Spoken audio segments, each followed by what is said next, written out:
All right, time now is 12:16 p.m. A.m. It's p.m. Afternoon on August 8th. Woohoo! I slept from 3:20 a.m. to 11:40 something, 11:45. Um, yeah,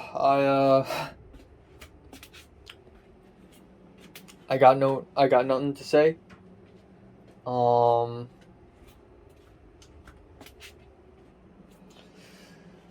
yeah, um, I I woke up to a few notifications of people texting me. First of all, my cousin will be coming to my place to have dinner tonight, which is cool. It's all good.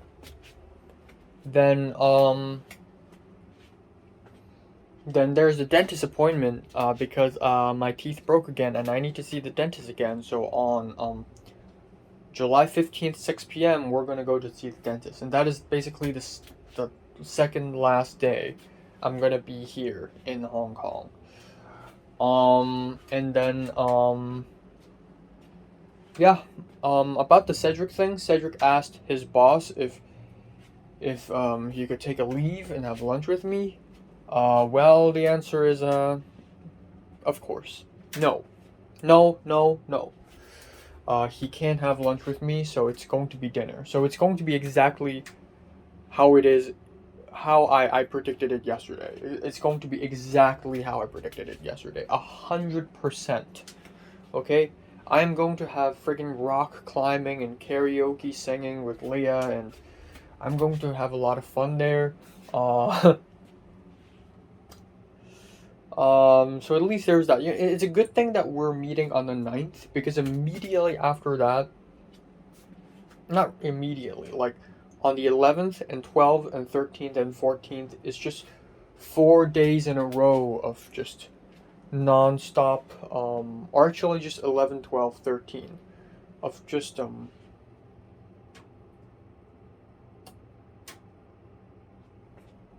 yeah, it's just 11, 12, 13. It's just 3 days in a row of things I've never done in my life before with people, aside from Natalie and Cedric because they're busy.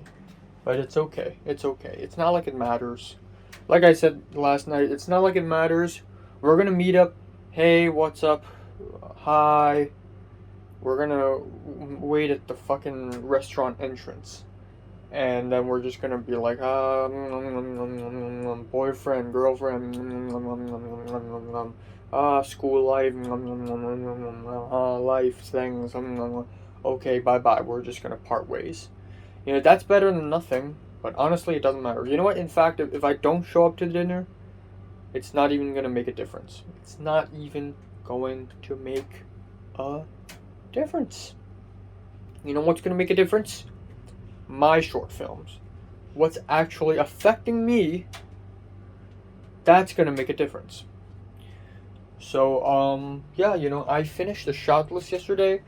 So, if that's okay, if that's all good, and if I don't have to change anything to it, I know I'm being a little greedy right now, but I want to immediately start writing the script for my next short film. And I know that sounds stupid and stuff because back in July, when I was doing pre-production for my cloud busting short film, I was like, okay, man, I'll never do a fucking short film again, like forever, until I feel comfortable doing one again because I fucking hate filmmaking. Um, and yeah, well, guess what? I love filmmaking again, so but what I realize is that I have too many short film ideas and I have too many movie ideas that if I don't constantly write it and constantly produce it and make it, I'm going to run out of time. So I have to really start working. And what's wrong with writing? Like I can just write a script and it can just wait. After all, I'm the vice chairperson of the script writing club. Um, and yeah, so I want to do that. I want to do that. Yeah. Um, yeah, I don't know, man. I'm gonna have to DM Ika at some point, but right now, I'm not gonna do it. Patience is the key, you know? Like, like, in July, when I almost followed Ika on Instagram directly, I didn't. When I saw Ika face to face in the fireworks, I didn't say anything to her. And then I could have DM'd her last week, but I didn't. Patience is the key. I forgot to mention. Last night at around 3:15 a.m., JT randomly WhatsApped me asking me, "Hi, how are you?" And I'm like, "Okay, what's going on?" And she asked me what to do with the placement, because in my college there's a thing called math placement where, you answer a bunch of questions and it'll place you somewhere in math. So you take that class. And I said, "Oh, if your placement is math 2, then you need to take math 2." And she's like, "Okay, how about math 54?" And I said, "Oh, I'm not sure." And then she's like, "Okay, I'll email them and ask." First of all, she didn't even have to ask me at all. Just email them directly. Why do you have to ask me? Do I look like some expert to you? But no! She decided to ask me first. Why? Because that's social connections, bitch. That's how JT gained, JT's at 1,200 and something Instagram followers. She's gained 400 followers. That is exactly why JT's so popular and so freaking successful in terms of socializing, because she constantly randomly texts people and asks people things and keep it up with them. So that's the trick, I guess. That's the trick. Yeah, I don't know. But yeah, on August 10th, after the buffet at the Jockey Club, I and my mom will go around Aeon to buy food, buy things that I need to take back to the USA, buy new luggage, so that I have 3 luggage in the USA. 3, because I just have that much stuff.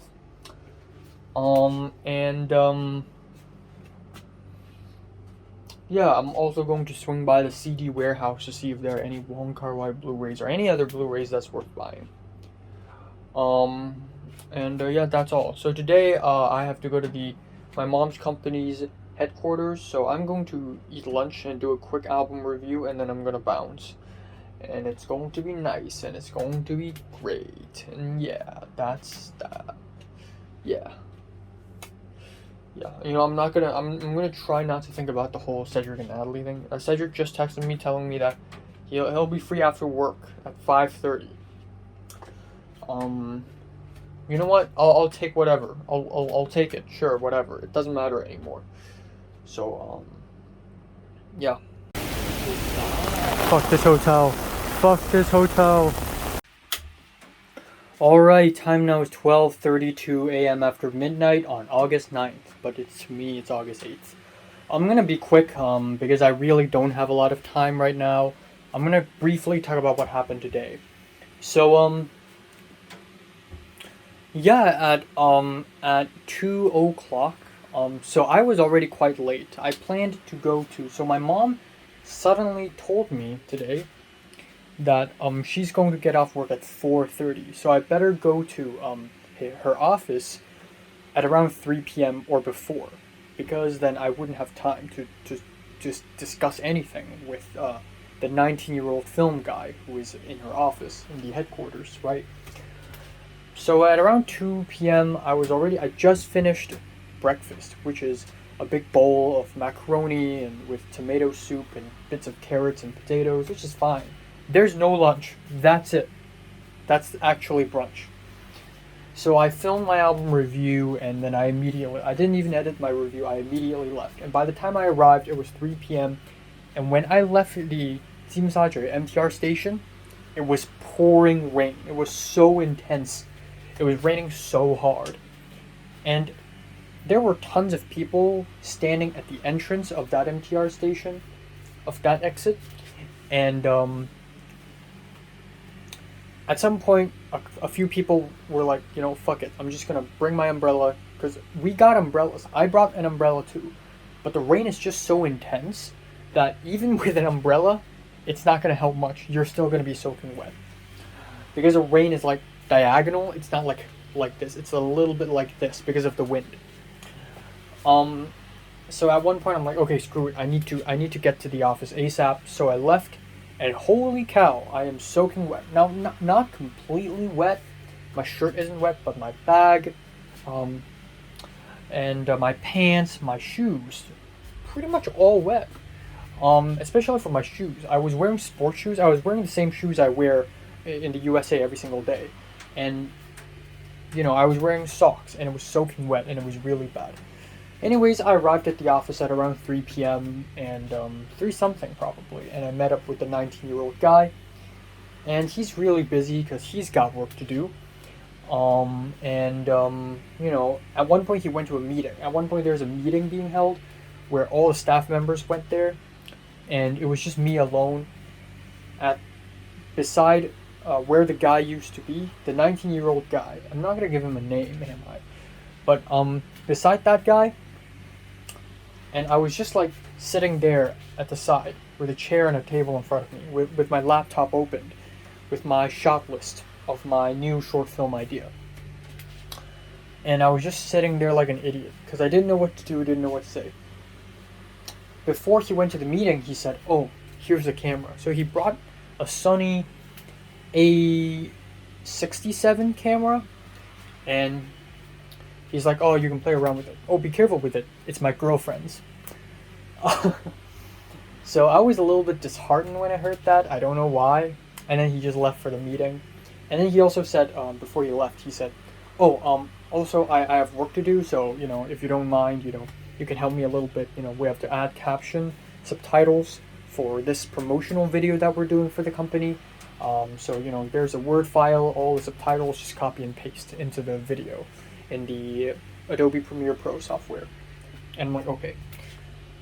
I messed with the camera a little bit. Turns out there's no battery, and it's not detecting a SIM card, an SD card, so I can't do anything with it. And then for the Adobe Premiere Pro, his work, I just don't know.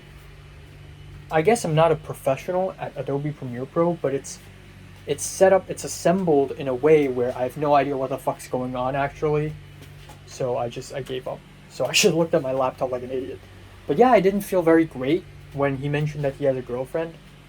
I don't know why. I think it's because lately I'm just so fired up about girlfriends and boyfriends and dating and relationships and romance and all that shit. And I was just like, especially seeing another 19-year-old guy who also studies film, who also seems to be kind of introverted and a bit of a loner. I was like, I bet he's single and like a loser, like me. Turns out he's not. But again, I told myself, you know what? Don't think about it. He has a girlfriend. If Marty can have a girlfriend, he can definitely have a girlfriend. And also the guy who played the main character in Dreams of an Empty Street, he's sort of scrawny, awkward little dude. Turns out he has a girlfriend. Like, you don't know, man. You don't know. So yeah, that's that, I guess. So I told myself, okay, don't think about it. Don't think about it. Don't think about it. Don't think about it. Don't think about it. Okay? He has a girlfriend. Everybody has a girlfriend now. Okay. Who cares? Who fucking cares? Let's move on. But yeah, that's that. And then at one point the meeting finished and he went back to work, and then he's like, "Oh yeah, and then I talked to him about my short film idea." So originally my absolute first idea for the short film is hunger, where the main character is super hungry, he has no money, his wallet is empty, and then he hurts himself and he drinks his own blood and he's like yum, and that's it. And then the more updated short film that seems like it makes more sense, I tried to make it make more sense, and I tried to make it more filmable and feasible by making it a combination of strength and hunger. Strength is another short film idea I had about how a guy wants to be strong. So he stares at a guy doing gym, doing exercises, and he sees the guy's muscles and he's jealous. And then some guy, some mystery man, hands him like a card, or like Squid Game, And then a little bit later, he's in the streets and he's like wearing a hoodie and sunglasses, and it's like he's about to do a drug deal, but actually he's about to buy some meat, some human meat. But at that point, he doesn't know it's human meat, and nowhere in the short film will I say it's human meat. I'm only going to imply it. And that is when the adaptation of Diary of a Madman comes in. He goes back home, he puts down the box of meat, and he sniffs it. Like, he takes it out, and he's like, oh man, fuck, this is gross. And then, of course, there's no dialogue, so he can't say fuck, it's gross. It's just like, And then and he does some research. There's a research montage of him like looking at the websites and misinformation. On Twitter they're saying it's good stuff, and there are articles like BuzzFeed saying like, yeah, human meat, good stuff. And then he imagines himself eating it. He falls onto the floor, starts coughing, starts having a very dramatic reaction. Okay, turns out it's just an imagination. Okay, he hadn't eaten the meat yet. And then he thought, oh, maybe I shouldn't eat it. What if I actually get healthy by running, jogging, doing push-ups and sit-ups, and being healthy in general? So at the end of the short film, he looks at the trash can and he's like, fuck it. So he throws the can of meat, or the box of meat, into the trash can, and he's like, okay. So that's the idea. Now, it's fucking garbage. It still makes no sense. Even though it makes a little bit more sense now, it still makes zero sense. But I think the worst of all is, when I was trying to explain my idea to the 19-year-old guy, I sounded like an absolute fucking idiot. I didn't know what I was saying. I was, he looks at a guy who's doing gym, he's trying to be healthy, there's a box of meat. Like, I cringe a little bit. Every time I say box of meat, it's so bizarre. But at the same time, that's what I want to do. Bizarre shit. And then the 19-year-old guy sort of like, he's nice about it. And he's like, okay, so this box of meat, like how is it gonna, like he's trying to follow along my story. But the more I talk about my story, the more I hate it. It's trash. It's garbage. It makes no sense. It's cringy, and I don't like it. And this is probably my worst short film idea. Like, even my first short film, Hard Like Soldier, the short film I made when I was like 14 years old, even that had a better idea than this, because at least that was like, oh, kids being angry, life, society, I hate you, blah blah.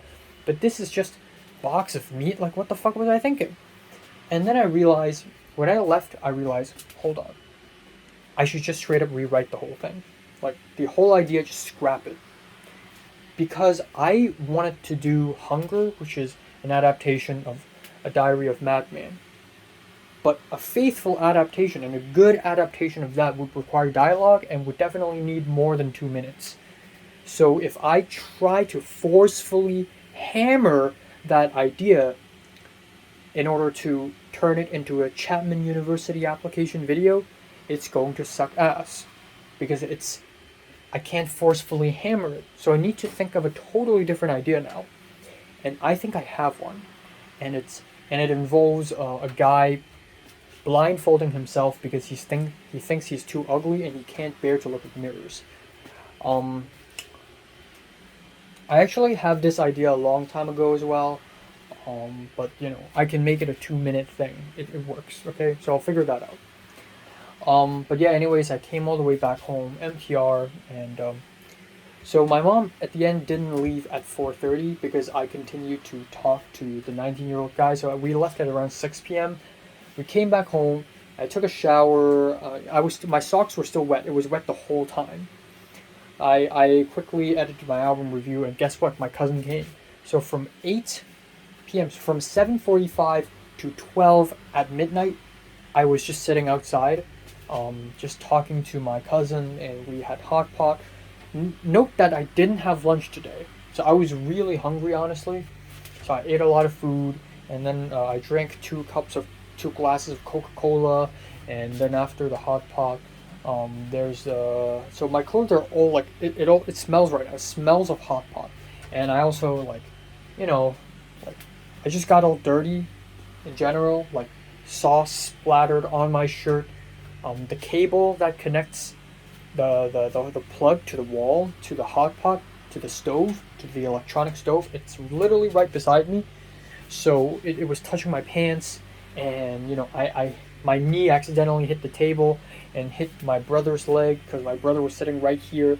But it was a good meal, and then we had sweet potato, sweet soup, and souplings, and then that's it. And then I and my cousin, we talked a lot about music, and we connected our phone, our YouTube, to and it casted our YouTube videos onto the TV screen, so we can whatever we play on YouTube can be played in the TV screen. So I played my music and he played his, and we sort of like went around, and it was kind of fun. And you know, I played a bunch of Hong Kong music, and my mom also paid attention. My dad also paid it a little attention, so that's cool. And then afterwards, I tested out. Apparently you can like go to the internet. There's an application in that TV where you can literally go to the internet. And I know this is not like a very like new thing, but for me it is. From a middle class family, having a smart TV is a pretty new thing. But yeah, I went to some websites and and I saw that I could actually watch some movies, and that's really cool. But yeah, that's pretty much it. And then at 12 something, my cousin left, and then I just edited my college video. Now, aside from that, I also got some more news from Cedric and Natalie. So Cedric's like, "Oh, dinner ideas. What do you want to eat for dinner?"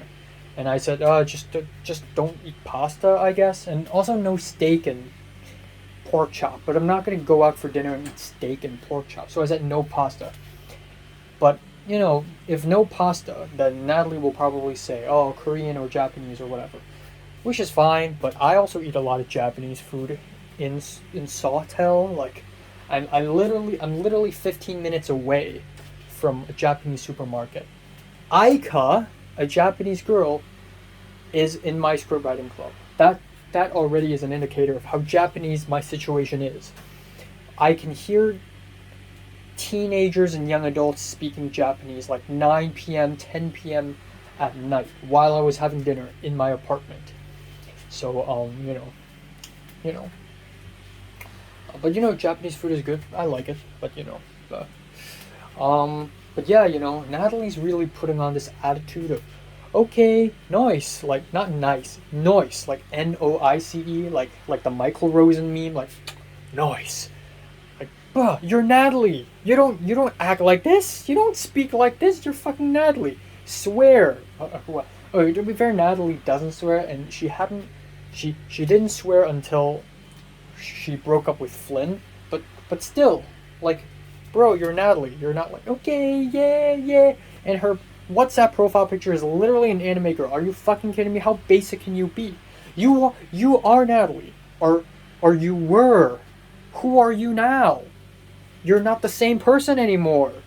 Fuck you basic bitch. So yeah. I'm gonna see her tomorrow. Fuck. And she says she's only available until 8:30. Are we still gonna have dinner at 8:30? If that's the case, then I and Cedric will meet up and we'll have like early tea. We'll eat some snacks beforehand, okay? That would be ideal. Yeah. And that's it. That's all. Yeah, I really wanted to start like writing. Obviously, I'm still struggling on my current short film that is Hunger, but I won't be calling it Hunger anymore. I'll rename it to Deterioration of Man or something like that. But I'm still working on this short film, Deterioration, and I am already thinking about doing the next short film, like at least writing the script for the next short film. Like Seeing is Believing. That's the title that's been echoing in my head. Also, while I was on the MTR today, while going to the headquarters, I was reading Murakami Haruki's Kafka on the Shore. And right off the bat, in the prologue and in chapter 1, I was already pretty hooked. So that's a good sign. Reading might be good. So that's that. But yeah, I realized maybe that's a terrible idea. Not only because I should focus on one short film at a time, but also my next short film, whatever my next short film is about, it will definitely be about dating and relationships and romance because that's all I can fucking think of. And I should not think about that. So, you know what? Screw it. I will not think about that short film idea. I will focus on conspiracies and conspiracies only and whatever I'm doing now. So that's that. And yeah, wow, it's so late right now. I'm gonna watch 4 episodes of Evangelion, take a shower, go to bed. That's it. Tomorrow I won't be having lunch with Cedric, but I hope I can meet up with Cedric a little bit earlier. Okay. Yeah, that's all. And on August 10th, maybe I'll go watch a movie with my cousin because I want to watch a Hong Kong movie. I know I watched Septet, but that actually came out in 2020. I want to watch one that came out in 2022. Even though Septet is released in 2020, it's finished in. Even though Septet is released this year, is actually completed 2 years ago. You know. And that's that. And my mom said, "Oh, maybe let's watch Yun Lo San Kala, which is a new romance film that came out in Hong Kong." And I'm like, "No, don't do that." You know why? Because I'm trying to avoid that shit, man. I'm trying to avoid that shit. That romance dating shit. No, no, no, no, no, no, no, no, no. Let's not think about that. Okay, that is how I cope. Forget it. Just romance dating. Forget about it. Okay, that's how I cope. At some point, if I'm a lucky bastard in college, I'm gonna meet another girl, be it a Hong Konger, hopefully, or not. Maybe some other East Asian, Chinese girl. Oh. Japanese, Korean, Taiwanese, whatever. And maybe that girl is interesting, and maybe I can start speaking to her and conversing to her. I'm dreaming. It's a pipe dream, but if Marty can get one, I mean, come on. But I'm still saying all this stuff as if it's never going to happen. I'm still holding the belief and the attitude that it's never going to happen, and that's good because no expectations means no disappointment. So I'll never be disappointed. But I think the ultimate thing I need to do right now is to just forget it. Okay, just forget it. Because if I constantly think about it now, then by the time if it actually happens, it's not going to be fun and pleasurable anymore. Okay. And also, I would just look like an idiot. It would just be part of the game. I don't want to treat romance the same way I treat life in general. Because, in LA, bank account got hacked, living, college courses, buying food, cooking, that, socializing, gaining weight, boom, boom, boom, boom, boom. I am acing everything. I'm acing everything like it's a game. But I don't want to treat romance like that because it's painful, I don't want romance to be part of that at all, It's a very frustrating and suffocating way of life. So yeah. So yeah, that's all. Side note, I spoke to my cousin today about music and I said, "Oh, I've been listening to a bit of K-pop and J-pop." And he's like, "Really? Come on." And I realized how mature my taste in music has gotten. I've gotten to a point where I can openly admit liking certain K-pop songs and feel fine about it. Like, I've gotten to that point already. So that's pretty good, ain't it? Like, yeah, sure, obscure, weird, indie, underground stuff. Like, I like that stuff. But also, like, mainstream K-pop, some of them actually slaps. And I can admit it. It's fine. And that's all. That's all. So, Culture Detective up in this bitch. Yeah. Alright. Time now is 11:27 a.m. on August 9th. I've been in Hong Kong for, lo and behold, 17 days already. Yes, it's been 17 ass days since I've gone here. Time flies. But also, it's been a dense fruitful 17 days. You know, a lot of shit happened. Anyways, yeah, I slept from 3:20 a.m. to I think around 10 something, 10:40-ish. Yeah, it wasn't very great sleep. I woke up a few times. I think that's because I slept too much for the last few days. For the last 3, 4 days, I've been sleeping a lot, over 8 hours every single day. So when I sleep too much, my body's like, okay, that's enough. That's enough. Just sleep less, okay? Just sleep less. So that's what's happening to me right now. Oh, well.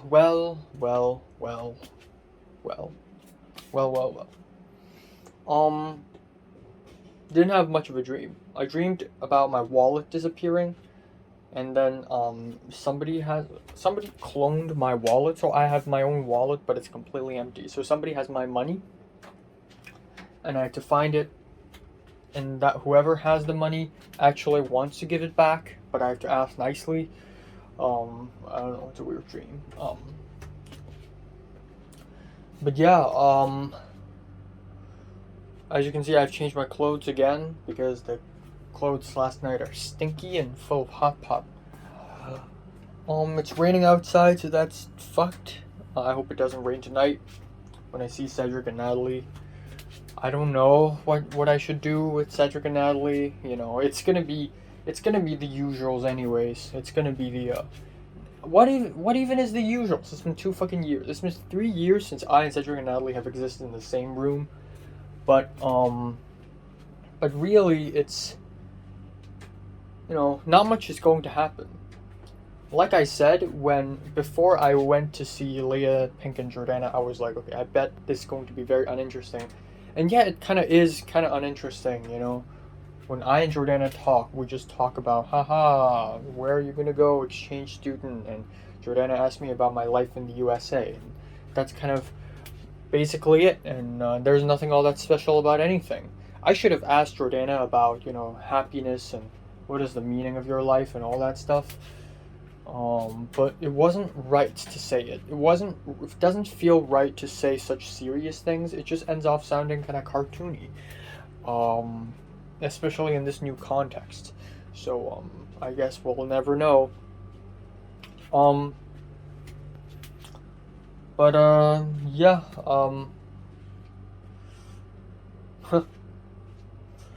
but yeah, you know, I don't know.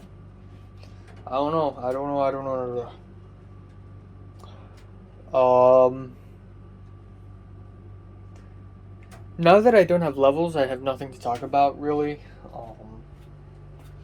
I guess aside from, so my schedule for the rest of my life here is pretty much packed. One of my subscribers really wanted to see me, but I don't really know what to say. I mean, I'm happy that there are people acknowledging my existence, but I really don't have the time.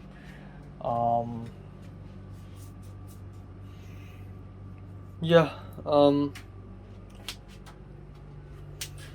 So yeah, gonna. What the fuck?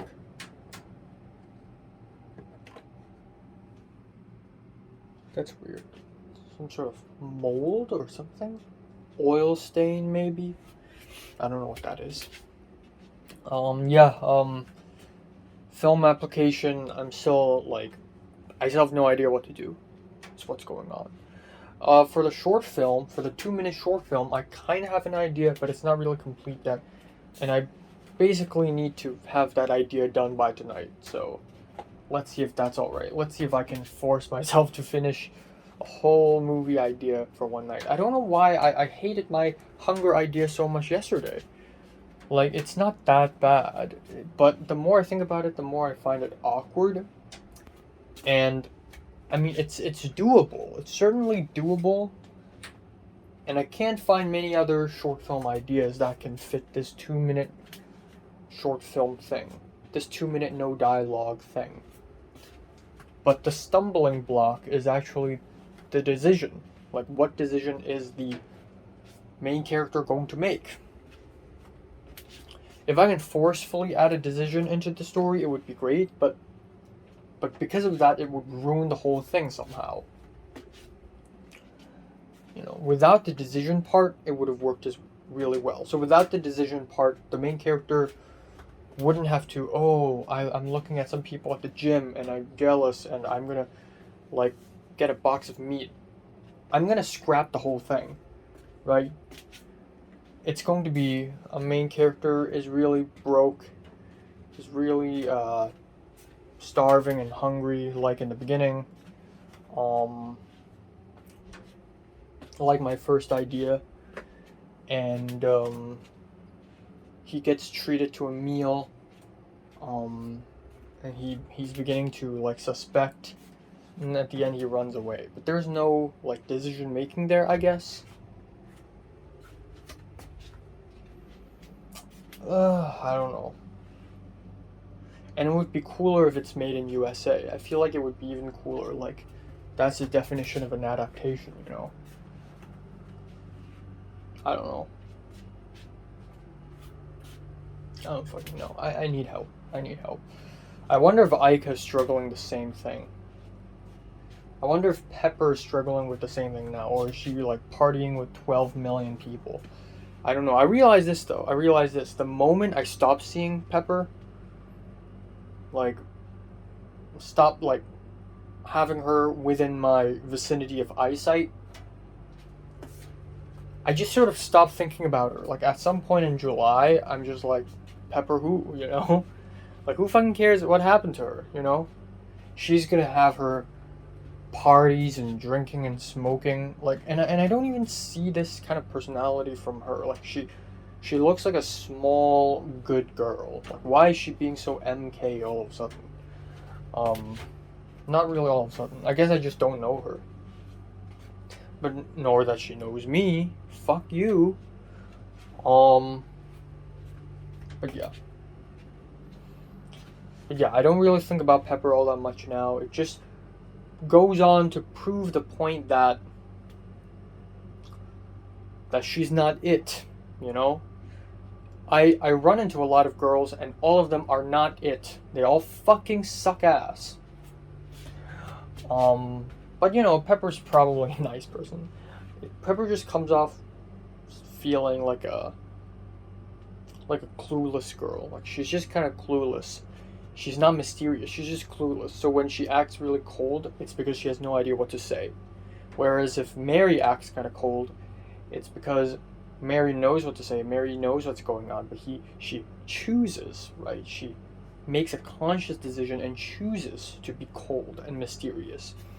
And when Natalie's cold, it's because she doesn't give a fuck. But that's cool as well. But yeah. Pepper just gives off this very clueless vibe. But yeah. You know, I think I'll be working with Aika. And Thomas. Maybe I'm gonna pull it off. Enoch Lies Redemption. Climb to the top. I can do it, boys. I can do it. I used to be a beggar in 2018 and now I'm middle class and I'm gonna go up and I'm gonna get to the upper class. That's what's gonna happen. Next semester, upper class, okay? That's how I'm gonna call my next level. Level 2 is friendship, level 6, upper class. That's my priority. Level 7 is driver's license and level 8 is gym. Because I want to be muscular, okay? I don't need to be a fucking bodybuilder. I just want to look more fit, okay? I don't want to look like I'm built by a bunch of matchsticks. I don't want to look like a fucking stick drawing, okay? Stick figure. I want to have some muscle mass, at least. Just some. It doesn't have to be a lot. Just some, okay? Yeah, so that's the next 3 levels. And that's pretty much it. 3 levels, 4 months. Because in December, I'm going to come back again, right? So I got 4 months to finish 3 levels.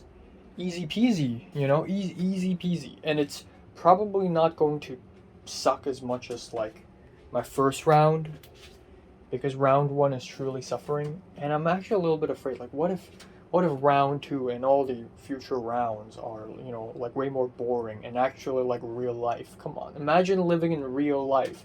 That's stupid. Who does that? But I'm sure it'll be interesting, especially on the whole like socializing aspect. I'm sure a lot of interesting stuff is going to take place, and it's going to be very interesting. Um, I don't know. I don't know.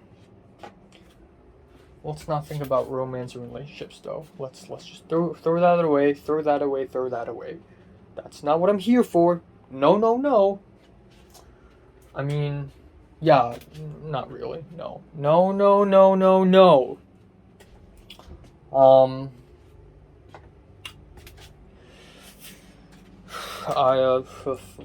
fuck. All right, time now is 5:45 p.m. on August 9th. I had a pretty uneventful and unproductive day so far. I woke up pretty late. Had breakfast and lunch, and I've changed my clothes and I'm ready to go. So Cedric told me that he should be free at 5:30, but I didn't realize that what he meant was that he gets off work at 5:30, which means that it'll have to take at least another 1.5 hours for him to go all the way from Chunwan, which is where he's at right now, all the way to Causeway Bay, which is where we're going to meet. So yeah, I was like, okay, let's meet up at 6. And he said, well, the fastest I can arrive is 6:45. So I said, all right, sure. So yeah, I watched a movie. I watched Mr. Vampire, pretty good. And now I have pretty much nothing to do. I mean, yeah, I want to edit Cloud Busting, my latest short film, but I just don't have the passion to. I don't know what's going on with me, but lately I didn't edit my short film at all for the last week. Or so. And so I just it's not that I don't have the passion, it's just that I don't feel like doing it now. I just feel tired and burnt out, and I just want to focus on something else, So I don't know. It's just not very great in my opinion. So yeah, and that's okay. Actually, that's actually fine if I don't. Editing is no rush, okay? I need to hand in my short film at around February next year. I mean, I would like it if I could complete it at around December this year, but truth be told, I have to hand it in February next year, around that time, or January. So I'm actually not in a rush. And if Aika and Thomas hadn't even made their short films yet, well, I got way more time than they do. So I should focus on making my second short film for now. And right now I'm struggling, but I just don't know what's going on with me, man. I hate my idea, and it's embarrassing because I'm embarrassing myself with this 19-year-old guy. It's embarrassing, really. Like, my ideas are so embarrassing. I think about it, and it just sucks. So I really don't know.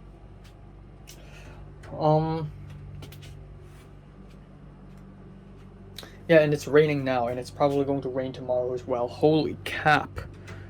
Holy crap. It's going to be raining today and tomorrow, and it's going to be raining a lot, essentially.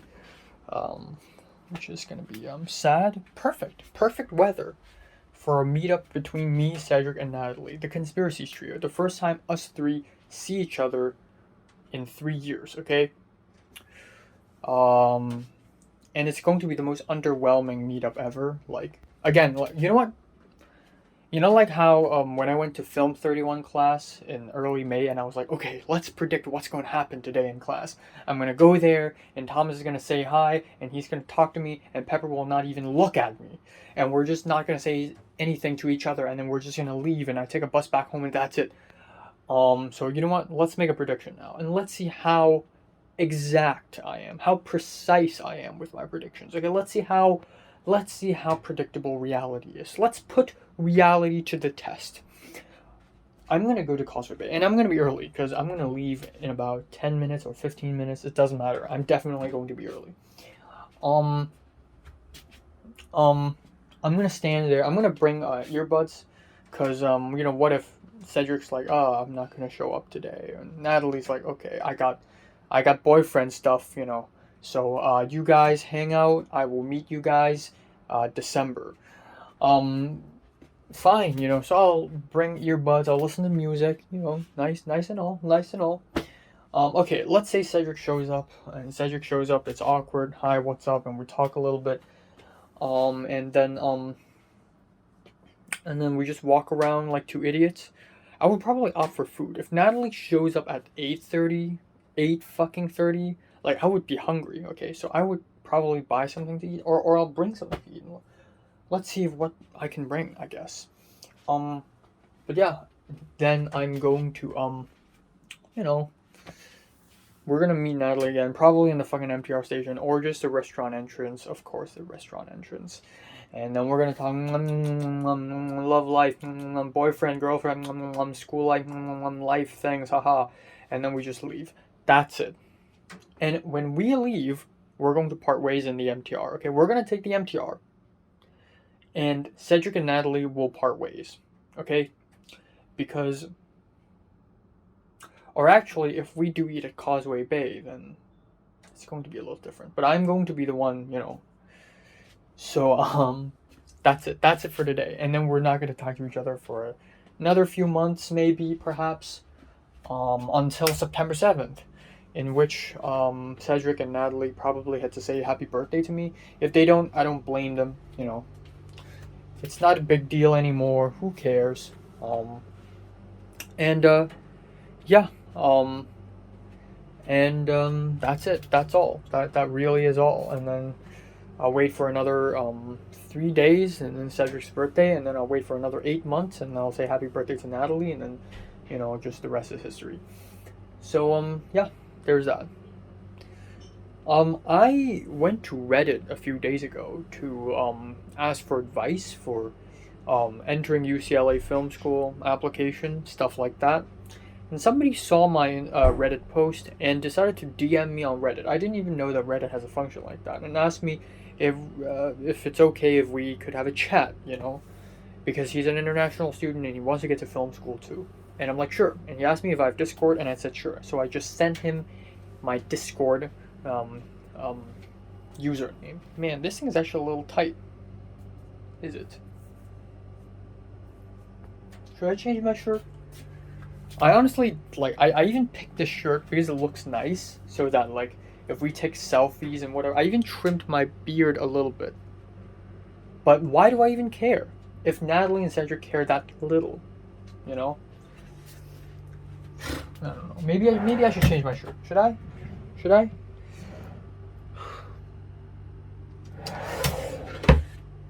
I don't know.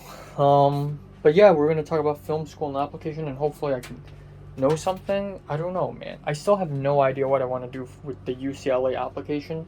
I feel like I need to know as soon as possible. I hope that if I enter EAS and if I enter the film school scene of my college, if I go in a little deeper, I feel like I'm gonna be able to learn a lot more. But I need to have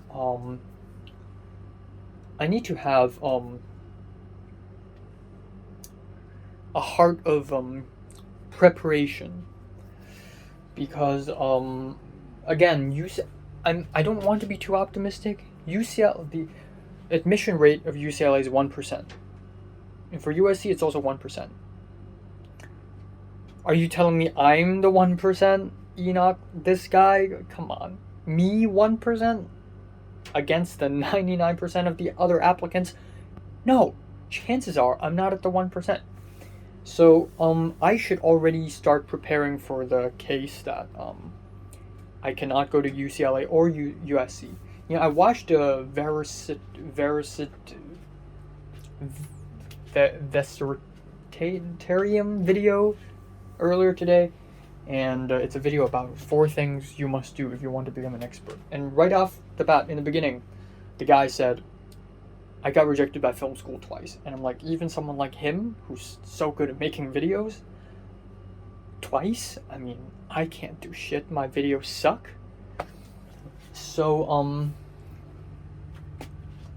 yeah, I really need to come to terms that it probably won't happen. I'll still try my very best, but it probably won't happen. And it's okay still. And there are already tons of like Instagram accounts and YouTube accounts and websites, you know, filmschoolsucks.org. Film school is bad, it's pointless, and there are many other ways to enter this industry and all that stuff. Natalie's texting me. So it's alright, and it's almost like the DSEs, you know. When I took the DSEs, at that point, even though I was trying really hard, at that point I was like, I already knew that I'm going to go to the USA, so the DSEs is not going to matter all that much anyways, but I'm still going to do it. So it's almost like that, but I don't want it like that. I want to really give my all. This is life and death. This is even worse than the DSEs. This is even more important than the DSEs for me. Okay?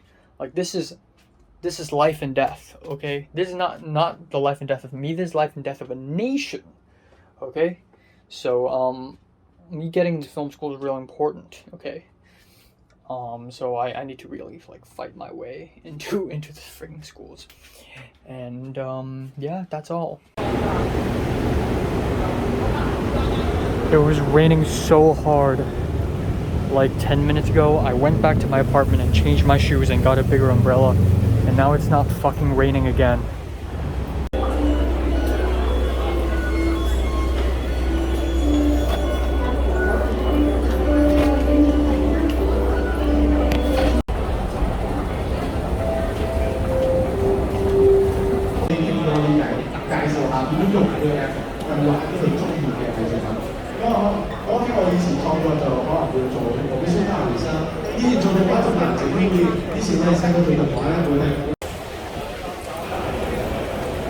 And we're here.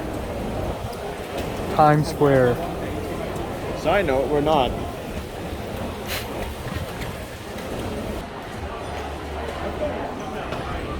We're gonna wait outside the restaurant. Exactly how I predicted it to be.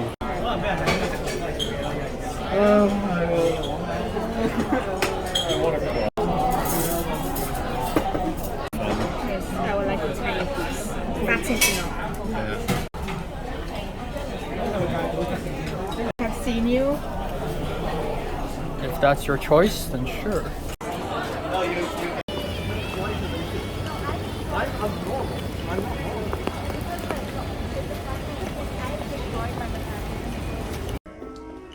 All right, time now is 11:47 p.m. on August 9th. So yeah, I just met up with Natalie and Cedric in Causeway Bay and had dinner there. And there's a lot to talk about. There's a lot to chew on. There's a lot to discuss.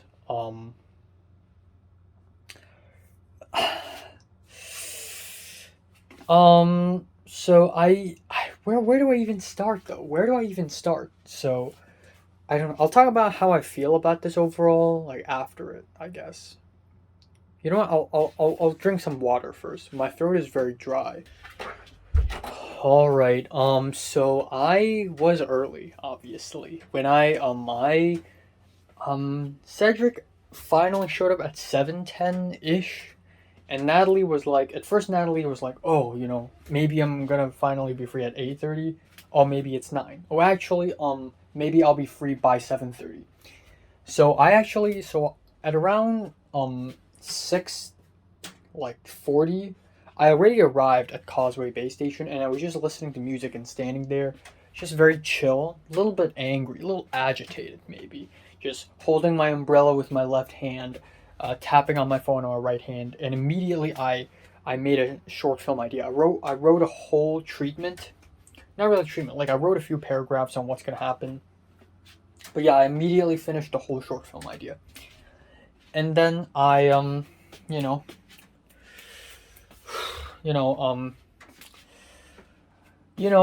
at one point, Cedric's like, "Oh, I finally arrived," and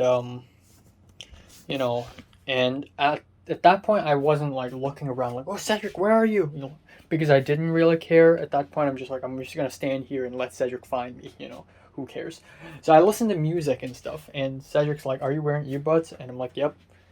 And then I said, I can't see you. And then he said, um, um, wow, I'm surprised you can't find me. So he found me. He showed up behind me. I was leaning against a pillar, and he showed up that way. And he's like, hey, what's up? And then he said my hair looks like a wimpy kid with more hair, which is like weird. And I was like, no, I'm pretty sure I already had a haircut when I saw you last time in the book fair. And he's like, no, you didn't. And I'm like, really? So yeah, that's that. That's probably true. Yeah, I had the haircut after the book fair. But anyways, yeah, I met up with him, and at that point I was like, you know what? I've been standing here for a long time now, you know, let's find a place to sit. So we went to Sogo, and we can't find anywhere to sit, so we went to another place, went to Exit F, and we went to Hyacinth Place, and then we walked around. And at one point we walked up we went to an Apple store, and Cedric asked some stuff, and then we went up the escalator to the first floor, and then there was a Hollister, and I'm like, oh, so at that point I was acting kind of chill, you know, I just looking out, like not really knowing what to say. It was a little bit awkward, but also chill. Yeah,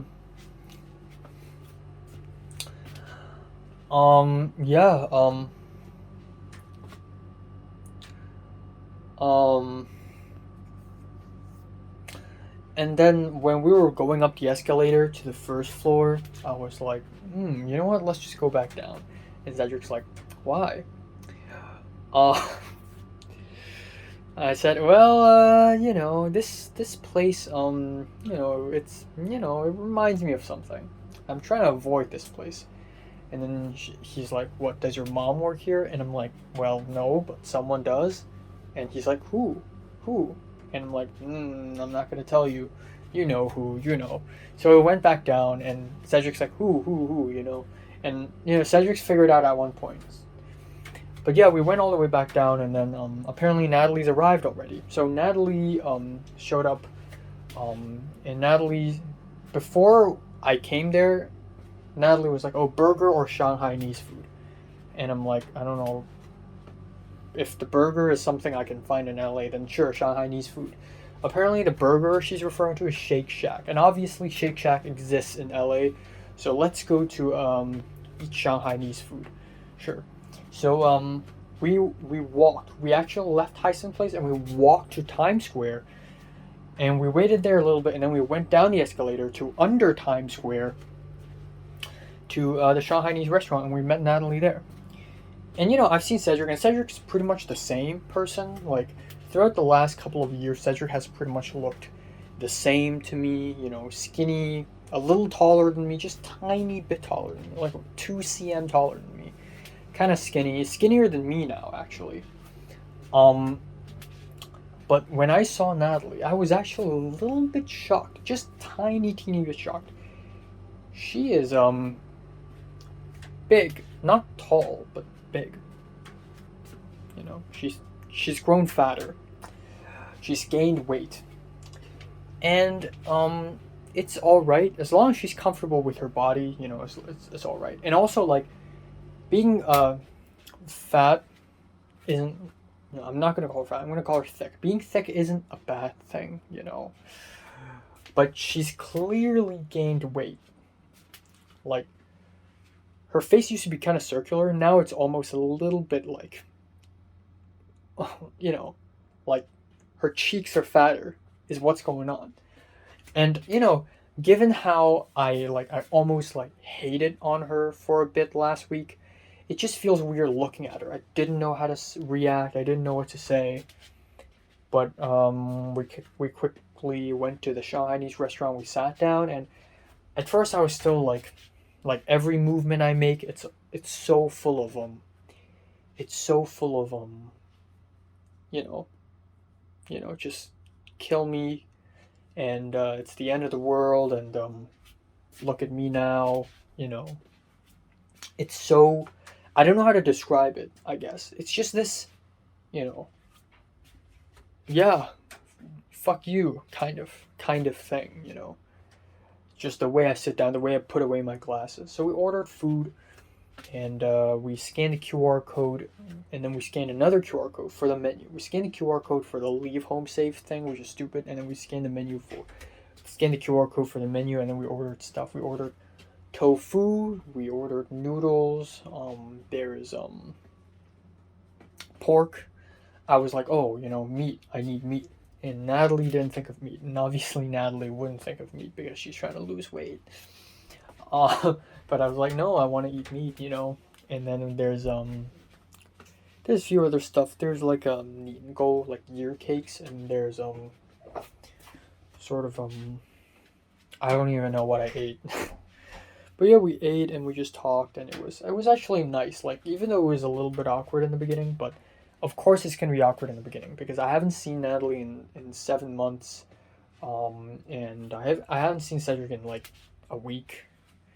But really, I haven't truly like sat down and talked to Cedric in 2 years, and it's been 3 years since us three have gone together, and we just at that point I didn't have much to say. I mean, sure, I can just go off and start talking about, oh, my crazy life in LA now, the 5 levels and all that stuff.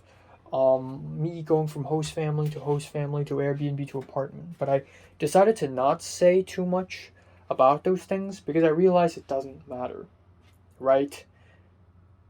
What the hell is my life anything to do with their lives? But I did say all these things to Leah and Pink, and I guess in front of Natalie and Cedric, it just feels different. It's just like there's this whole atmosphere of it doesn't matter anymore.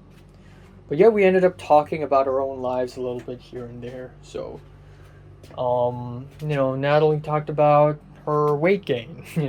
She talked about how she's drinking a lot of alcohol now, and how apparently Kingsley has like lip piercings now and wearing earrings now. And Keith, the only person who's probably hornier and more sexually active than Natalie is Keith. And I don't know, nor do I care how many women has Keith fucked, I don't care.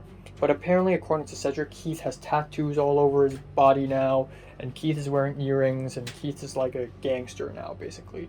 I can't even imagine that, but, it makes sense, because Keith has always been a delinquent type of guy, But yeah, Cedric talked about how Keith's girlfriend dumped him, and Keith felt really sad, and, Keith called Cedric for like 2 hours in the middle of the night, and Cedric's like, oh, okay, I don't care. Cedric didn't really care, but, whatever. So that's that. And,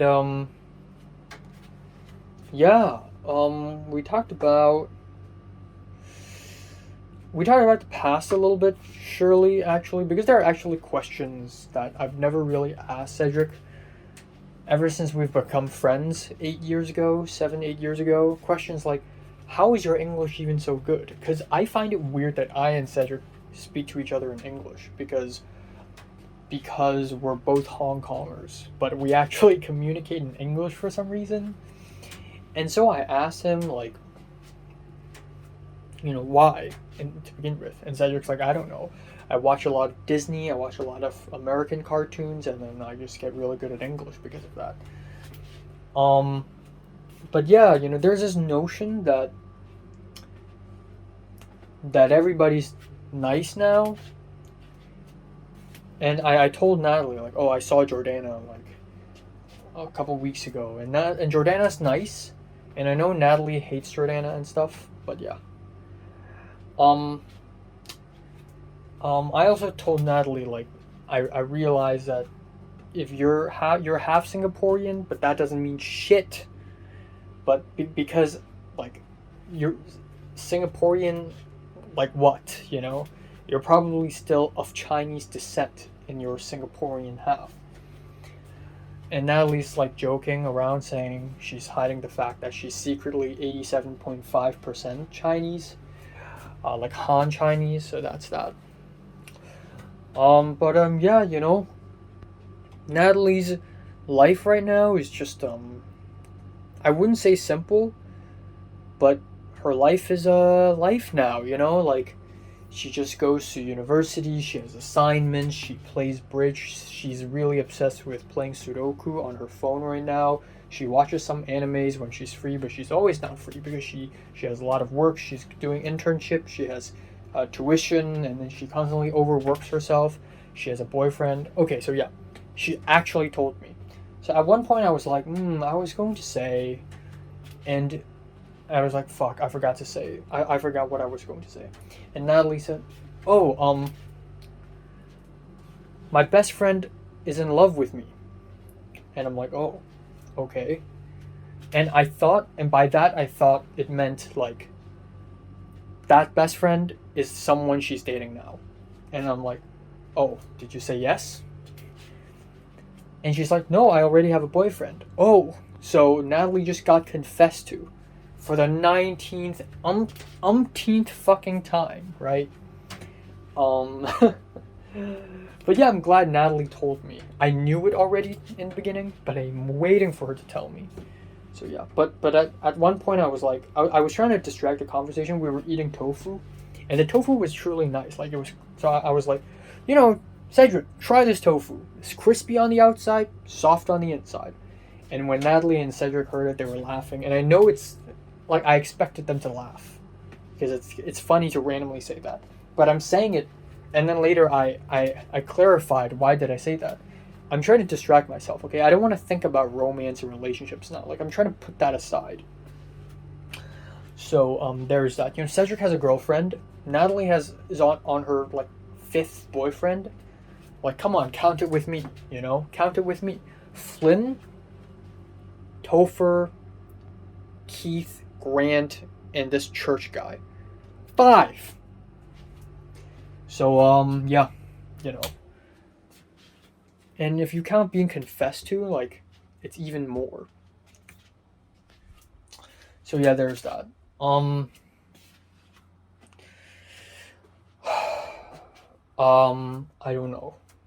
I don't know.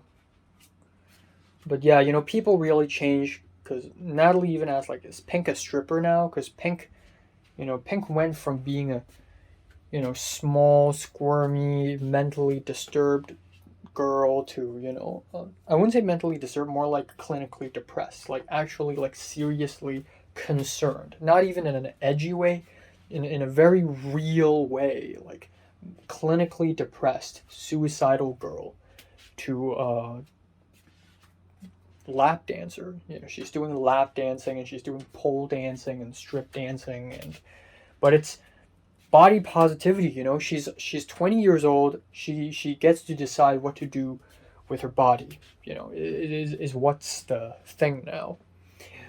But yeah, you know.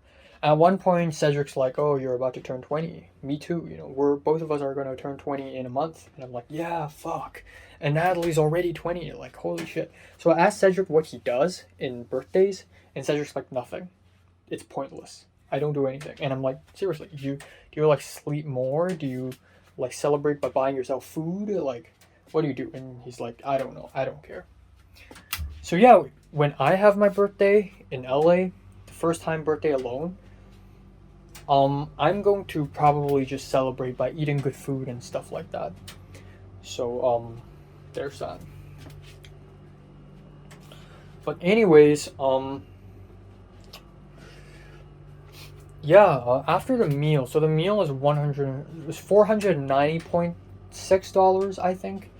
And Natalie paid it, and I used PayMe to pay Natalie $130. And then, of course, the night doesn't end there. Thankfully, the night doesn't end there. We have to go somewhere and sit down and talk for a little while, just a little while. So me and Natalie and Cedric, we walked to Hyson Place, right?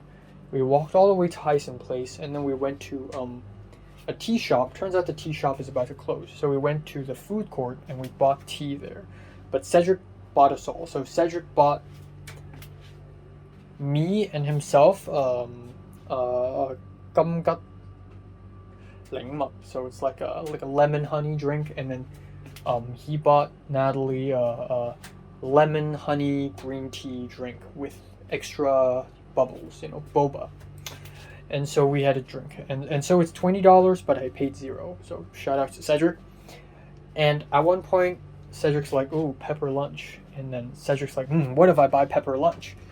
And it's like we just had dinner. It's 9:30, and we're all really full, but Cedric kind of wanted to eat, and Natalie's like, "Oh, can I have some too?"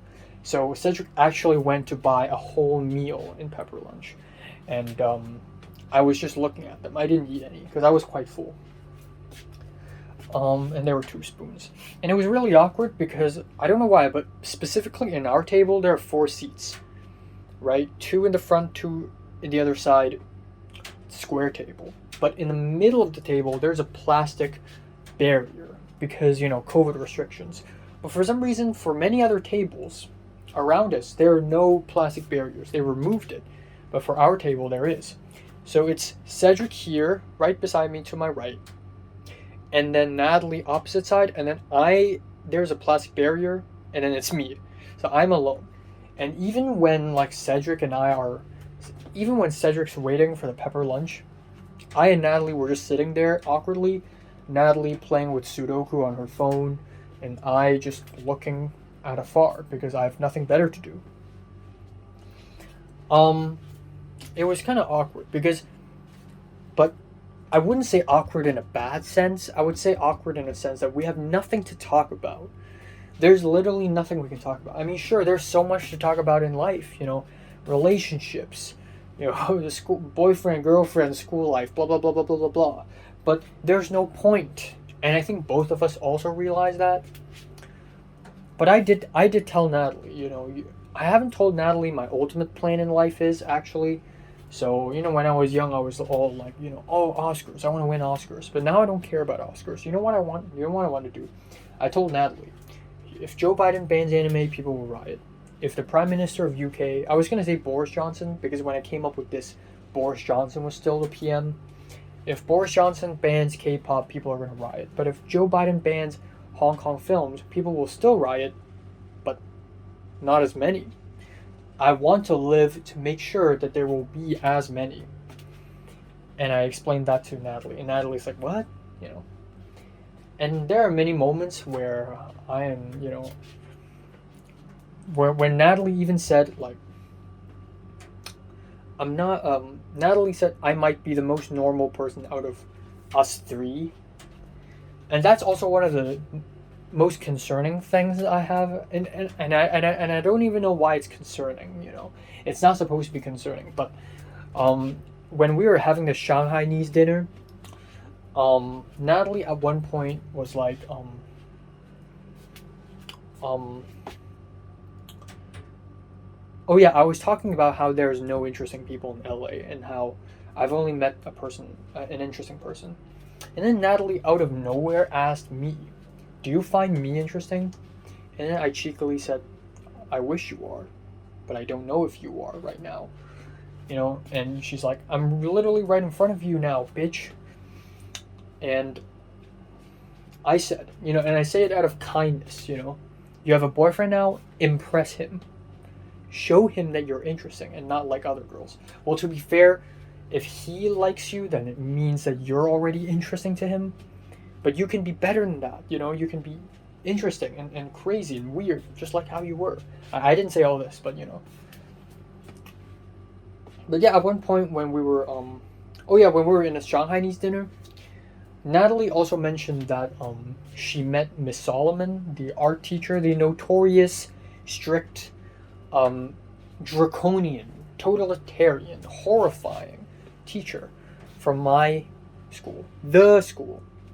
Apparently, Natalie met her, and Miss Solomon said she wants to meet me, and said my name, like, oh, how's Enoch? Maybe we can meet him, which is crazy. I'm like, wow, somebody remembers my name. That's crazy. But anyways, a little bit later in the Hyson Place food court, I was like, at one point we have nothing to talk about, so I started to talk about stuff that I know of, So for the most part today, I was actually being kind of cheeky, kind of sarcastic, kind of humor, like in an edgy way, because that's like Natalie, you know. But there were a few moments when I'm truly genuine, and those moments contrast so hard with the humorous moments, you know. But essentially, I pulled out my phone and I was like, you know what? Our conversation in 2017 and 2016 are so drastically different than the kind of conversation we have nowadays. So I went to the conversation between me and Natalie on WhatsApp, and I scrolled all the way back to 2017. I used a search bar to search for a specific word and then jumped back to 2017. And I started to read off, and it's wow, it's amazing. It's cringy as hell. But it's also amazing to see how drastically our conversation has changed. Like the things we talk about.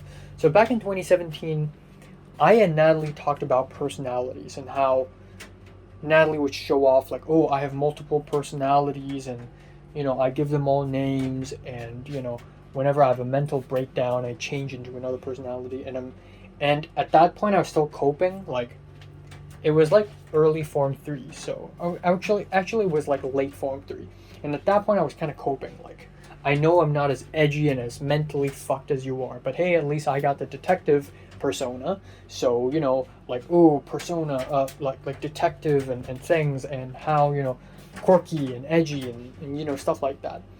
So that's really funny. And Natalie even laughed like, wow, it's so cringe, it's so cringe. But I wonder if Natalie still like believes in even an inkling of that. I feel like Natalie doesn't even have time to do that, to believe in things. And then I went to look at Cedric in my conversation, and it's less cringy, but it's still like there's still a lot of weird things. Like I told Cedric in early like January of 2017, I told Cedric like, ooh, why is it so peaceful in 3A and 3C? Like they're hiding something from us. I think they're hiding something from us. And Cedric's like, maybe, I don't know. Like it's weird that even Cedric is in on it. Like I would say the craziest things, and Cedric would actually believe me, and I would believe myself. But yeah, that's amazing. And at one point I showed off my Letterboxd because of course, like what else am I gonna do? I'm like, oh, I've been watching a lot of movies and stuff, you know. And then I showed Natalie, and Natalie actually grabbed my phone. Like, can I take this? And Natalie actually scrolled through my Letterboxd diary and looked at what movies and how much I rate them. And she's like, oh, you watch Heathers. Oh, you watch like, oh, you gave My Dress Up Darling a 7 out of 10. Like, come on. You rated Turning Red and Mean Girls 3 stars? Really? Seriously? So that's that. I did talk about my life in LA a little bit. Like, I did talk about how, you know, what did I even talk about? I talked about, like, film class and how easy it is. Because whenever Natalie talks to me, she doesn't have anything good to say. Let's be honest here. There's nothing to say anymore. But when Natalie speaks to me, she asks me, oh, you know, what should I do? Do you think I'll be able to get my PhD?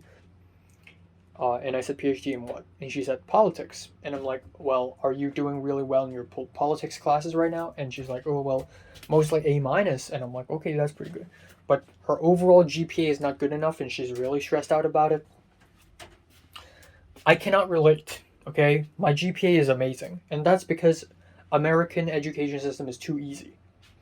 Or at least my college is too easy. So, there's that. And so I talked about film school and how I make friends now. Like, making friends is like war now, you know. I ask people's Instagram, you know, the Instagram inquiry. I DM those people, and then I ask those people out. Like, making friends take effort for me. And Natalie's like, well, I cannot relate because I don't even need to do anything to make friends. People just come to me. I guess Natalie, like, I think one of the reasons why Natalie's so many people love her is because of Natalie's very edgy personality, but also her, you know, brutally honest, I don't give a fuck kind of vibe. You know, a lot of girls are like, yeah, but Natalie's like, and a lot of men are attracted to that. So that's probably why. So Natalie doesn't even need to make an effort to make friends, but I do, especially in a university setting. But another reason why I haven't made that many friends in college is because I only went there physically in 2022. Okay? Alright, yeah, so, there's that. And then at around 10 p.m., the Hyson Place food court is closing, and, yeah, we had to leave. I forgot to mention that when we were walking, when we were leaving the Shanghainese restaurant and leaving Times Square, there was a moment of edginess there, and was like, Natalie turned to me and said, "I'm surprised you aren't dead yet. Like you aren't killed, And I thought she meant like, oh, LA is so hostile. Like she's surprised nobody had killed me or something. And then she basically said, oh, if I could bring a gun to school, like if I could kill people, like I would probably kill you. And maybe like with a gun or something. And that made me say like okay, if you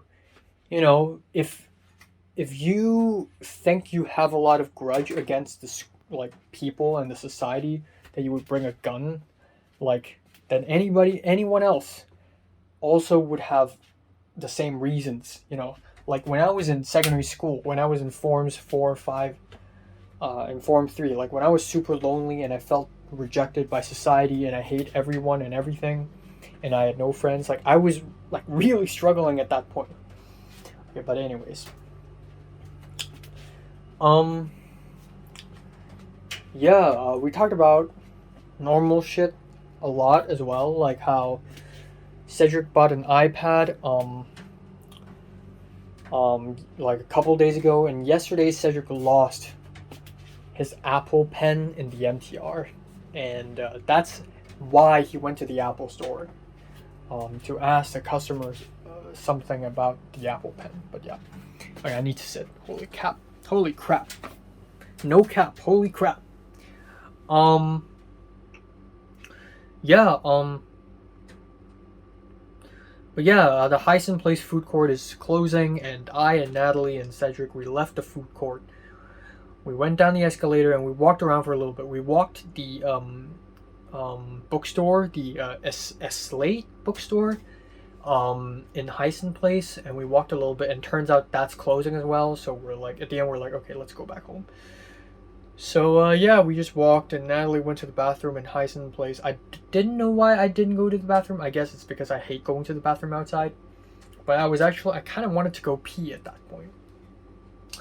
So a little bit later, oh yeah, when I went down the escalator,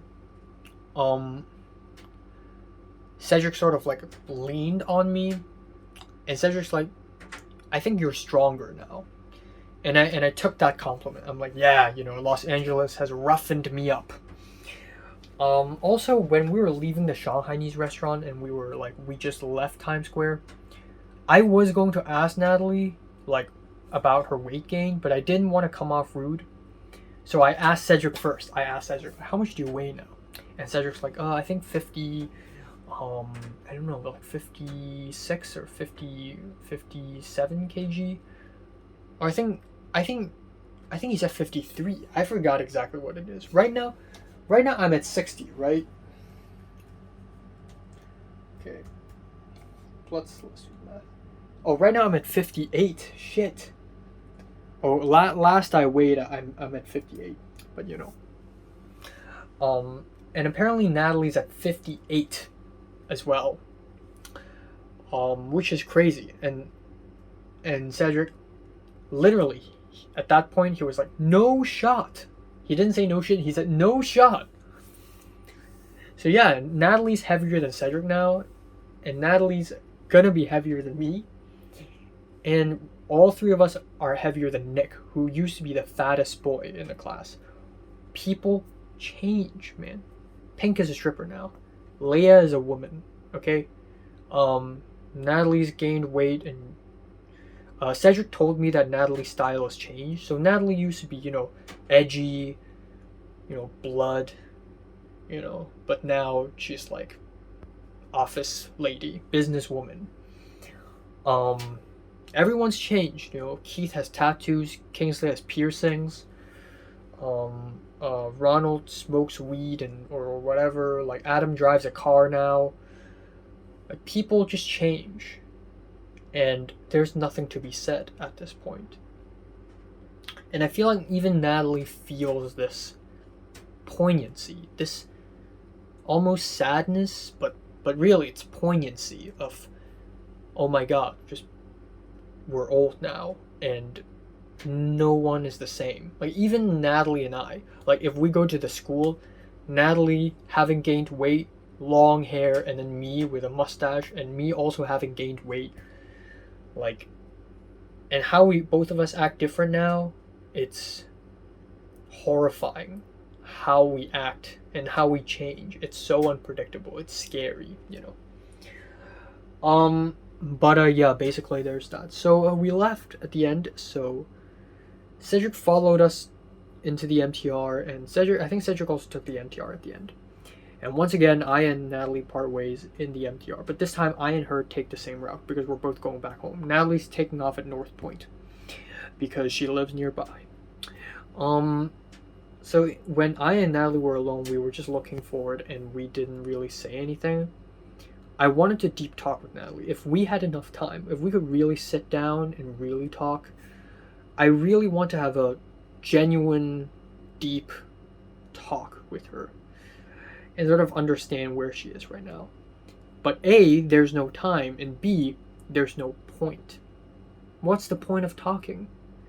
We're not going to see each other for a long time. So I hugged Cedric, and you know, Cedric's like, okay, see you in 5 years, and see you in 2025, and I'm like, yep.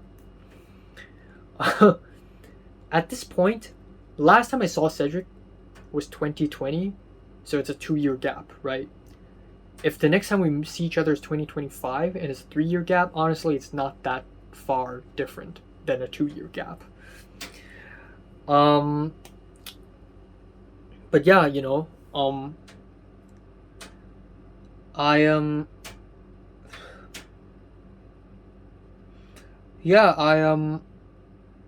and Natalie, just the two of us, we were like going down an escalator and we just didn't have much to talk about. But it's just, again, it's just one of those moments, just like how we hung out last time in December of 2021. We didn't say much, but every moment of silence was deafening. Like, it was like so much is going on, so much thinking is going on that nothing is said. So I started to try to say something more meaningful. I said, I feel like everyone's dying left and right. And Natalie sarcastically was like, oh, you know, none of us we know are actually dead. And I'm like, yeah. And speaking of dead, you know, I talked about how there's so many filmmakers in Hong Kong who passed away, and I talked about how I feel like my shoulders are getting heavier and heavier because like the future of Hong Kong cinema depends on people like me. And she said, oh, well, that's depressing. Just kidding. Like, she said that. And then we waited at the platform, and then we didn't say much, and then we entered the train, and I said, you know, I told Natalie a couple of things. I said, when I was in LA, I wasn't alive. I was playing a game. Every morning, like, when I cook food, when am I gonna sleep, going to college, like, it's like a game to me. So it's good to come back to Hong Kong to feel like I'm alive again. And Natalie's like, yeah, you know. And then I asked Natalie, like, how long have you dated the guy you're dating right now? And she's like, since May. And I'm like, so you just ditched Grant and, you know, now you're like dating this guy? And then she's like, well, actually last year summer, Grant and I are already kind of like apart, you know. And yeah, so there's that. So I hope Natalie has fun with her boyfriend, you know. I told Natalie, like, I try my best not to think about romance and relationships now because I just don't want to think about it. It just hurts to think, you know. And Natalie's like, yeah, you know, if you don't think about it, it will come to you. Yeah, of course it's easy for you to say, Natalie. People love you. You're cute and people love you. People like your personality. People like your edgy, I don't give a fuck personality. And you're cute, okay? Of course it's easy for you to say. It's not easy for me to say. So I said, nah, it's not gonna work like that. But it's fine, because I don't care, or more like I don't want to care. I'm just gonna focus on movies and movies alone. And there are also moments when I and Cedric are alone in the Heisen place, and I also try to deep talk, or at least like rant a little bit in front of him. And for the most part, Cedric was on his phone looking at memes on Instagram and just texting Sharon. Yeah. And then that's that. And then, at one point, Natalie almost was convinced by my deep talk. Like, Natalie saw me suddenly becoming so, like, genuine and stuff, and not being sarcastic. Like, actually being honest and emotional and, like, personal. And Natalie's like, okay, let me get personal. So Natalie told me how she's getting imposter syndrome, which is something that I already, like, I've heard her say for so many times already. But she said, oh, you know, I got hired for this internship only because I'm a woman, you know, like this computer programming internship, it's all men, but I applied for it and they only hired me because I'm a woman. I didn't really get much to say because at that point we were at Fortress Hill and one more station and it's North Point and she has to leave. So immediately after that, it's North Point and she's like, okay, I gotta go. And I said, okay, see you in 10 years. And then, like, she already left me and walked away for, like, 3 meters. And beside her were like, other people. And she looked behind me and was like, what? And then she just walked away. And she didn't even look back. And I just looked at her go. And then that's it. And at that point, I realized, oh my god, I wanted to pee so bad. Like, I want to feel sad. I want to look at her go and look at her back and just go away. But at that point, I wanted to pee so bad and my kidneys were hurting. Like, it was sore. Like, I could feel my kidneys going sore. So I was like, okay, I need to immediately rush back home. And then at one point I thought, okay, you know what? After I leave my MTR station, I'm going to immediately look for, like, a restaurant and just ask for their bathroom. And then I realized, oh my god, it's like 10:30 and most of the restaurants are closed. So I went to an exit and oh my god, it's all closed. I tried to go to a civic center bathroom, but it's closed. So I immediately rushed back home and went to the bathroom, and guess what? My dad's in the bathroom. Earlier today, when I woke up, my mom wasn't in the bathroom, but I think it was yesterday when I came back home, my dad's in the bathroom, and then today my dad's in the bathroom. He's always in the bathroom. Even today, like in the afternoon when I was going to like leave, my dad's also in it. So my dad's always in it, 24/7. But yeah, and then I rested and here I am. Natalie also tagged me on her Instagram, which is really nice, but she also did that like last time we met in December. Yeah, that's all. I don't know. I can't really describe the feeling I'm having right now. It's different because last time I met her and I left, it was sad. It was genuinely heartbreaking because it was like a farewell. It doesn't feel like a goodbye. It feels like a farewell. And I felt really bad. But right now I don't even feel that sad because there's no point anymore. And I want Natalie to feel the same way, but then at the same time I don't want to give any more negativity to her because I know she's already experiencing a lot of negativity. Even though she's not experiencing as much as she used to, but she still has so much stressful work and she still has weight gain issues and you know, she has a lot to deal with and negativity is the last thing she needs right now. But I want her to understand the pain I feel. I also want Cedric to understand. Cedric must understand, right? Cedric went to the UK. Cedric's like me. He went to another country and was alone, and then he comes back to Hong Kong, and everything here, everyone here, it's like a wasteland. It's like the apocalypse. Nothing matters here. It's just a wasteland. But the truth is, neither of them understand me. And I don't understand them either. Cedric doesn't understand Natalie either. Natalie doesn't understand Cedric either. We don't understand each other. And that's alright. Because there's nothing we can do. You know, the feeling where I don't want it to end. I wanted to like really sit down with Natalie and talk to her and stuff. But then I realized there's literally no point in doing that. Because it doesn't benefit me. Nor does it benefit anyone. Nor does it mean anything. Because our lives together is over. Like, it's not like we're going to hang out many times soon in the future. We're going to hang out once a year, once every 2 years, once every 5 years, once a decade. And then we just die. You know, like, there's no point in, you know, in anything anymore. You know, I hate sounding nihilist, but that's true. There's really no point. But I think to some degree, Natalie understands that. Even though we didn't get to talk to each other much today, I think Natalie already gets the gist that the past is history. The past is a dead man. And we're going to part ways, and there's nothing we can do. It's just a nature, you know. It's just a force of nature that we have to part ways. And yeah, in the Shanghainese restaurant, Natalie was asking, like, how do I get people to stop loving me? And then I jokingly, half jokingly, but also seriously said, like, how would I know? Nobody loved me. But I know how to stop loving people, you know?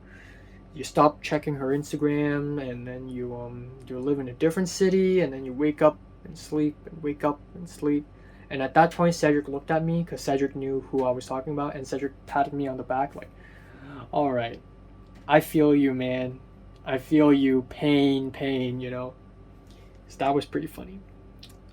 Truth be told, I still look at Mary's Instagram stories, but I think I've moved on already, you know? And another thing is, if I do somehow get a girlfriend, I will not tell anyone. Not even you guys, not even Natalie, not even Cedric, not even other friends, not even Zara, Miriam, Leia, or Pink, not even my family. At least for a couple of months. Because I want to keep that secret all to myself.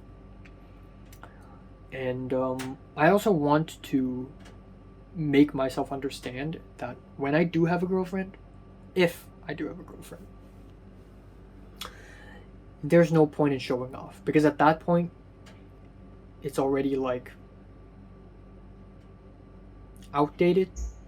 Well, actually it won't be yet. In about 5 years maybe it'll be outdated, because in about 5 years people will start getting married, I guess, and having children. Hopefully not, Jesus Christ. But yeah, there's no point in everything. It's just so, it's not even sad right now. I don't even feel sad right now, just empty. Just emptiness. Not even peace. There's nothing to be said, nothing to be done. I wanted to speak to Natalie on WhatsApp, like an extra addendum, you know, like I want a deep talk with you, but then I didn't, because I realized, what's the point? There is no point. It's meaningless. Natalie's she's gone. This makes me want to draw even more. Like I want to draw people. I want to draw Natalie, how she looked like in 2017 and 2018. And, you know, whoever she is now, I mean, I'm glad she's happy, but she is gone. So there's that. Alright, so time now is 2:32 a.m. Yeah, I'm just gonna go to bed. I plan to watch 4 episodes of Evangelion, but I just can't. I actually plan to watch 5, but I watched 2, and then I'm gonna take a shower and go to bed now. One more thing I forgot to mention is while waiting for Natalie in the bathroom, I and Cedric were at Hyson Place, first floor, right beside Hollister, if you know what I mean.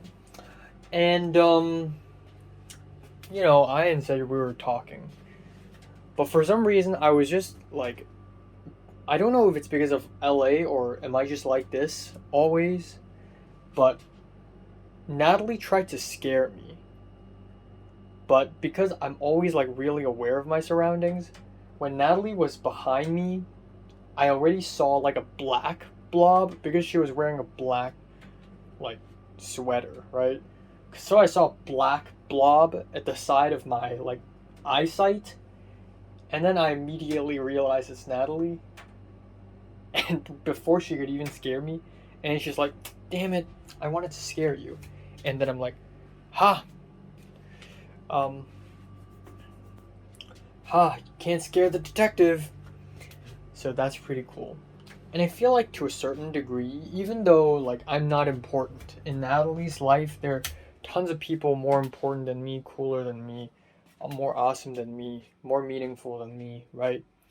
But I feel like it is true that I am not other boys. I am not like other boys. Like for Natalie at least. Like I'd like to think that I'm not like other boys. And I'm saying this in the most reserved way possible. Like I know I suck and I'm garbage, but and I'm not that like interesting of a person anyways, but at least I try to be, and at least I've been through and I've seen things to a certain degree. And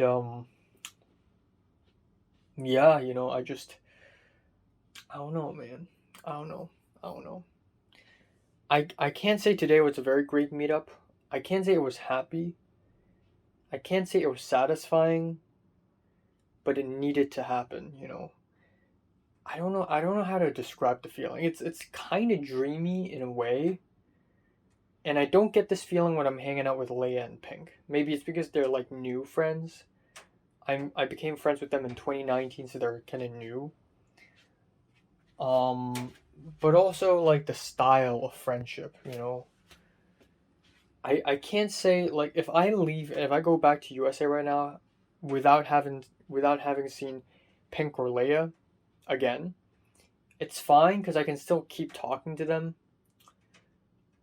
But if I say goodbye to Natalie, it's a real goodbye. And that's odd because I have her WhatsApp, I have her Instagram. I can like chat with her anytime I want. And it's okay because it's not like our relationship has gone cold or something like with Mary. But it's because Natalie's always so busy. It's just like there's almost I don't know. It's like hanging out with someone for the last time in your life. It's happy, but also not really, because every moment passes, and you're just savoring it. And you're glad it happened, but it also is not that satisfying. It's like an itch, and you scratch it, and it's still itchy, but you're happy you scratched it. I guess one way to describe it. And I guess another thing I'd like to say is, I don't know. I have to cope with this because it really hurts, and I've been feeling like this since 2020, to be honest. And that is, everyone's changing, everyone's different now, and we're all far apart, and we're all like we don't relate to each other anymore. We can't relate to each other. We live so different lives now. Everything's meaningless now, and everything's kind of depressing. And I know Natalie to some degree probably feels that, albeit only a little bit. But I can cope with it.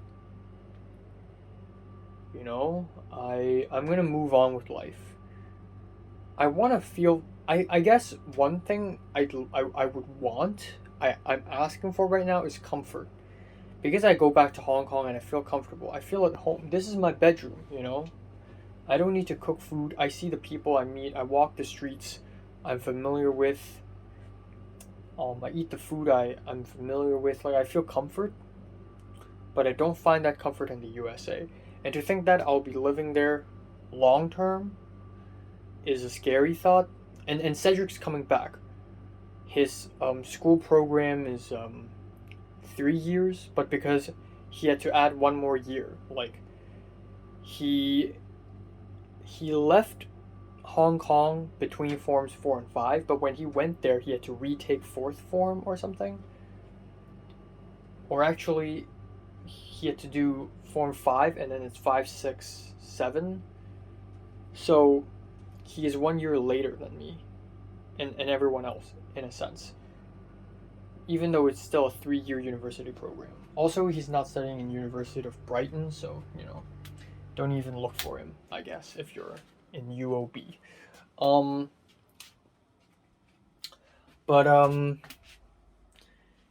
Yeah, I don't know, what was I saying? Right, I want to find comfort. I want to find, like, a group of people and a system of things that I can really latch onto. And I know I have already found groups of people, like the church folk, the Chinatown church, and, you know, systems. I got my college, but it's so, I don't know anyone still. I still feel so alien, even though I've lived in LA for 6.5 months.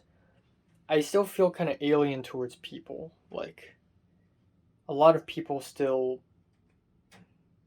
you know, I still don't trust anyone. Like, I wouldn't tell Pepper my deepest secrets, even though I have deep talked with her.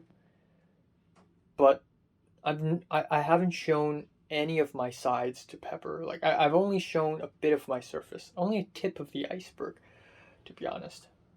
Like, and I show myself the most in front of Potter, but I still don't completely trust the guy. Yeah, I mean, unless I and Pepper are stuck on a deserted island and we have only each other to survive and we keep talking and talking, then maybe, like, okay, then maybe we'll end up trusting each other because we have to. That's why I trust people like Leia and Pink, you know? Because instead of a deserted island, we were at secondary school, which is pretty much the same thing. And we really relied on each other.